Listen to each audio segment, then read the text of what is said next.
Pô, Semenzato, putz, super obrigado aí por participar aí do nosso canal. Muita gente já te conhece, já vê você na televisão e um dia quer ser como você. Pô, quantos milhares de jovens gostariam de ser um Shark Tank aí, né?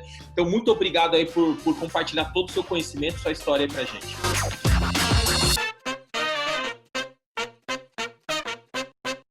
Bacana, Fugice. Eu que fico muito agradecido aqui pelo convite, poder levar essa história inspiradora. Eu tenho como propósito de vida, certamente, propagar, apoiar, fomentar o empreendedorismo brasileiro.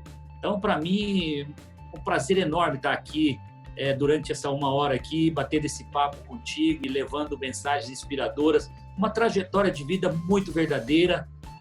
E já eu conto um pouquinho de como foi esse início da minha trajetória empreendedora. Tenho certeza que vai inspirar muitos jovens por todo o Brasil, quiçá pelo mundo. Então podemos já começar quente ou você quer que comece morninho aí? Para começar quente, eu queria dizer para você que eu fui o maior vendedor de coxinha que Lins teve na história. Caramba! Mas como assim? Como é que você se intitula o melhor vendedor de coxinha que Lins teve? Simples. Eu consegui amealhar, eu consegui gerar receita, faturamento para minha mãe, consegui comprar um Fusquinha 1962. Uau! O que vale dizer? Morando na periferia de Lins, com 12 anos de idade, família muito humilde, eu morava num barraco de 2 cômodos, chovia granizo dentro, telhado, de vez em quando ia para o alto e a gente tinha que esconder debaixo da mesa.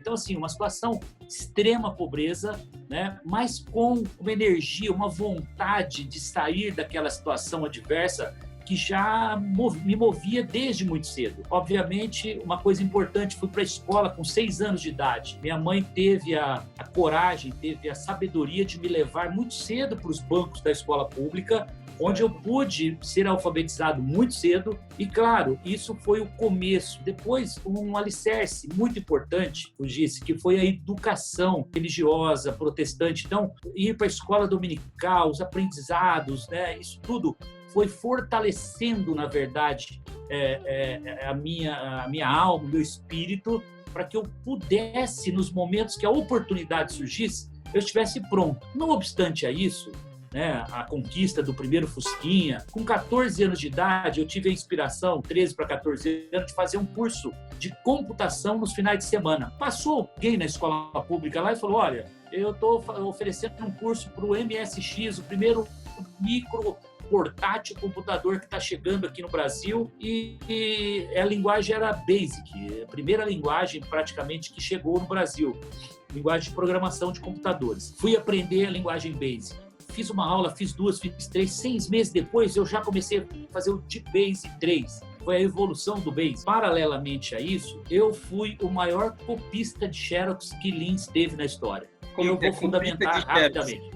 Explica para a molecada que a molecada não sabe o que é copista de Xerox. Então, copiador de Xerox é uma profissão que ainda existe ali nas avenidas, Faria Lima, vários lugares, tem lá os copiadores profissionais de Xerox, que fazem cópias, 1000 cópias, 10 encadernações, 20. E essa copiadora possuía 20 máquinas de Xerox lá em Lins. E eu, então, fui um dos contratados com 15 anos de idade. Eu sou contratado com meio salário mínimo na carteira de trabalho como copiador de Xerox. Só que em 6 meses, eu já desmontava o cilindro das máquinas para fazer polimento, eu limpava fusor, eu já fazia toda a parte de assistência técnica das máquinas e fui, com 8 meses, convidado a fazer o fechamento de caixa e me tornei gerente da copiadora. Olha só, 8 meses. 15 anos, hein? Quantos anos você tinha? 15 anos? 15 anos. Tá. E eu tinha 18 funcionários que com 18, com 19, com 25, com 23 anos, aquelas pessoas que tinham perdido o timing da vida, estavam como copiador de Xerox, porque era a única alternativa. Eu não. Eu estava ali para ser o melhor copiador de Xerox, depois eu me tornei o gerente de copiadora, ou seja, usando melhor recurso, satisfação do cliente, usando a inteligência que cada máquina possuía para entregar tecnologia, para entregar o melhor. Isso me fez ser um copiador destaque nessa copiadora. E como? Eu fui visto por um consultor de empresas, um cliente que olhou e falou, cara, você é diferente, eu quero te dar uma oportunidade na vida. Você vai ser programador de um grupo grande chamado Sermaco, aqui de Lins, construtora, material de construção, madeireira, fazendas, construía pelo estado de São Paulo inteiro. grupo grande. Bom, eu me torno programador dessa empresa, sou enviado para a fábrica dos computadores para aprender a linguagem COBOL, para desenvolver os sistemas dessa empresa. Em 3 meses eu estava programando COBOL como se parecesse que fosse há 20 anos.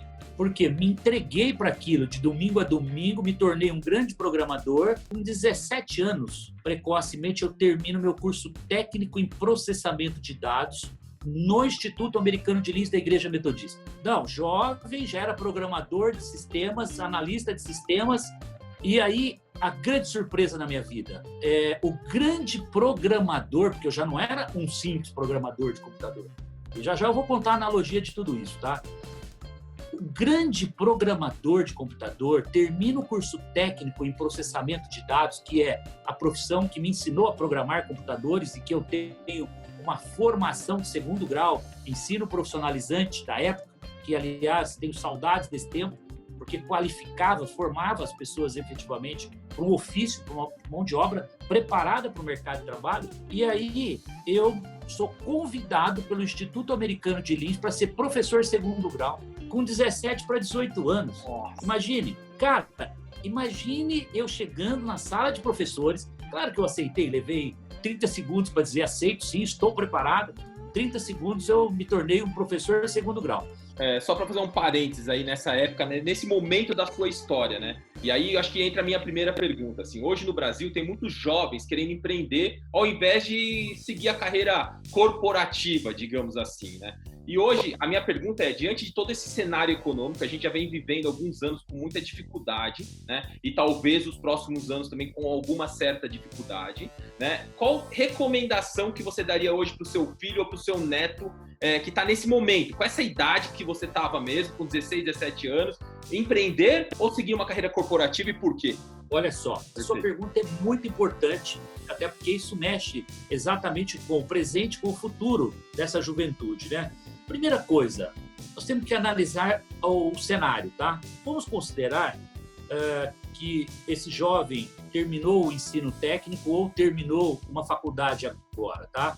E ele está diante desse dilema. O que eu faço? Eu empreendo ou eu vou para uma empresa? Primeira coisa, se você tem um capital abundante, ou seja, você tem uma família que ela possui recursos para você começar um empreendimento com um investimento razoável, qual seja, 300 mil reais hipoteticamente. Já vou exemplificar, inclusive. Ou 200 mil reais, tá? É muito seguro que esse jovem com 21, 22 anos hoje compre uma franquia. Não é porque eu sou, vamos falar, um grande especialista, e já vocês vão entender, são 30 anos no mundo do franchising, que eu dou essa recomendação. É porque quando você compra uma franquia, efetivamente você está ganhando processos prontos. Você está ganhando uma marca super conhecida e divulgada. Você está ganhando mais de 50% de sucesso garantido quando você compra uma franquia, né? Versus empreender sozinho. Pegar esses 200 mil ou 300 mil e ao invés de comprar uma franquia do Oakberry, por exemplo, ou uma franquia do Instituto Gourmet, estou falando de algumas do portfólio, são 14 marcas que eu tenho no meu portfólio, estou falando algumas, mas o mercado tem várias para você pesquisar também. E aí, qual é o risco entre você comprar uma franquia e você empreender do zero? A chance de você dar certo começando do zero é infinitamente menor do que você comprar uma franquia. Todos os riscos que você vai enfrentar no negócio próprio, na franquia já foram mitigados, já tiraram as pedras do caminho, já tornaram o seu caminho já está pavimentado.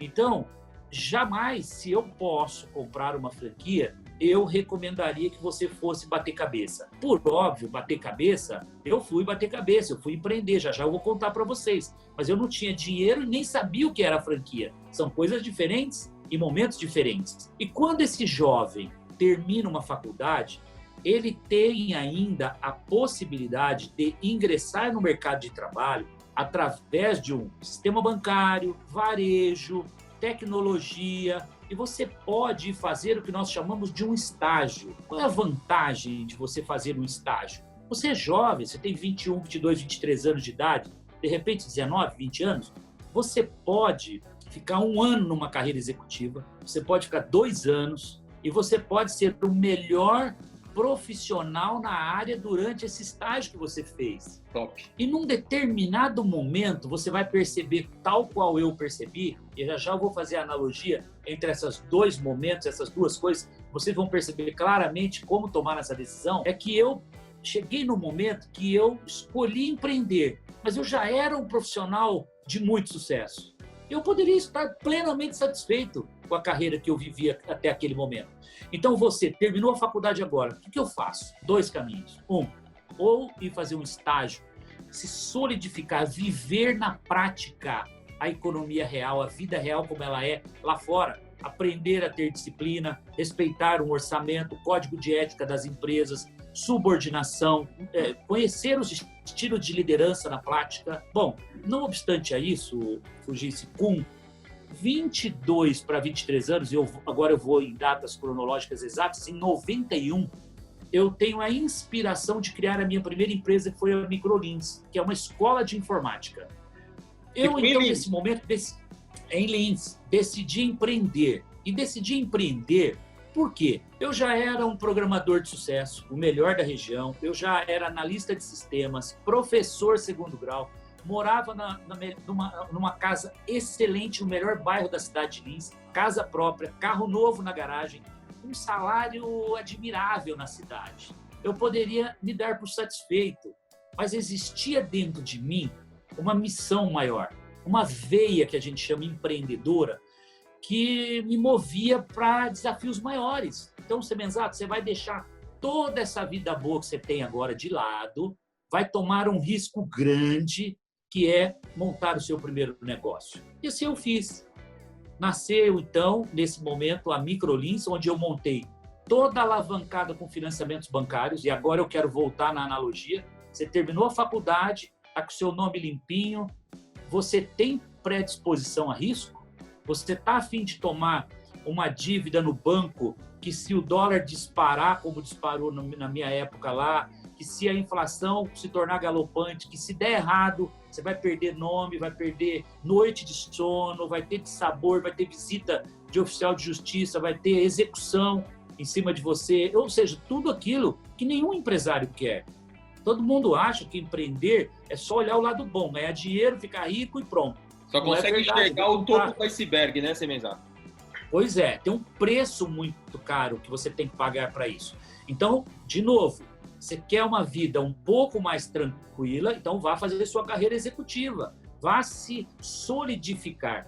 Não vamos comparar o Semenzato com 22, 23 anos, quando fundou a Microlins. Vocês têm ideia do MBA que eu fiz? Eu fiz o maior MBA da escola da vida, com 15, 16, 17, 18, 19, 20, 21, 22, 8 anos de faculdade escola da vida. Isso é para poucos, eu estava pavimentado. Eu aprendi a fazer planejamento, eu aprendi a fazer orçamento de obras, eu aprendi a fazer controle de gastos, contabilidade, folha de pagamento, escrita fiscal, controle de estoque, curva ABC do estoque. Tudo que vocês imaginarem que funciona dentro de uma empresa, eu desenvolvi softwares para isso. Então, eu fiz uma aceleração da minha vida dos 17 aos 22, 23 anos, que foi uma loucura. Só um MBA, a maior faculdade do mundo, Harvard, pode considerar aí, porque eu fiz na prática. Essa foi a primeira parte da entrevista com o Tubarão. Ativa o sininho aí que semana que vem tem mais, hein?